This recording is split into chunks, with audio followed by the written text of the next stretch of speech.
قنوت جو ہے نا کون سی نماز میں پڑھتے ہیں؟ عشاء جب پڑھتے ہیں، عشاء کے فرض کے بعد جب وتر پڑھتے ہیں تو اس میں دعائے قنوت پڑھتے ہیں، یہی ہے، عام مشہور ہے۔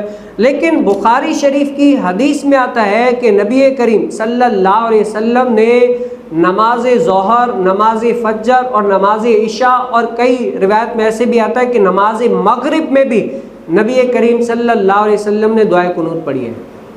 اب ہم کیا صرف وتر میں پڑھتے ہیں، لیکن حدیث مبارکہ میں کیا آیا کہ نبی کریم صلی اللہ علیہ وسلم نے ان نمازوں میں بھی دعائے قنوت پڑھی ہے۔ اور میں یہاں پر یہ بات روک کر یہ کہوں، آج کچھ لوگ ایسے ہوتے ہیں نا، کہتے ہیں بھئی حدیث مبارکہ ترجمہ ادھر ادھر کچھ سمجھ سکتے ہیں، لیکن اگر جو صرف اردو ترجمے پر کفایت کرے گا نا، وہ صبح کو یہی کہے گا کہ دیکھو صرف وتر میں تم لوگ دعائے قنوت پڑھتے ہو، لیکن نبی کریم صلی اللہ علیہ وسلم نے تو فجر میں بھی دعائے قنوت پڑھی ہے، ظہر میں بھی پڑھی ہے، مغرب میں بھی پڑھی ہے، عشاء میں پڑھی ہے۔ گویا کہ ہم بھی حدیث مبارکہ کیا ہم سن لیتے ہیں۔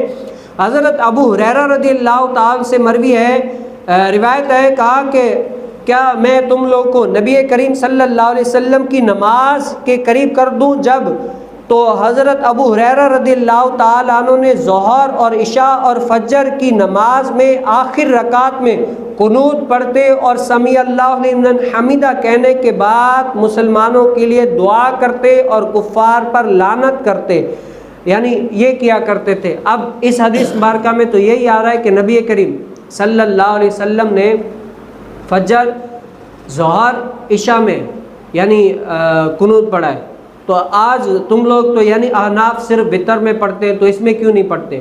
تو یہ یہاں پر جو مراد ہے نا قنوت نازلہ مراد ہے۔ کیا ہے؟ قنوت نازلہ مراد ہے۔ مطلب کیا ہے کہ جب نبی کریم صلی اللہ علیہ وسلم کو کوئی مصیبت پیش آتی یا کوئی ایسی پریشانی، ناگہانی آفت پیش آتی، تو حضور کریم صلی اللہ علیہ وسلم رکوع کے بعد قنوت نازلہ یعنی دعائے قنوت پڑھتے، اور پھر اسی حدیث مبارکہ میں آپ نے ابھی سنا کہ نبی کریم صلی اللہ علیہ وسلم کفار کے لیے بد دعا بھی کرتے اور ان لوگوں کے اوپر لعنت بھی کرتے۔ گویا کہ یہ ایک ایسا مجرب عمل ہے۔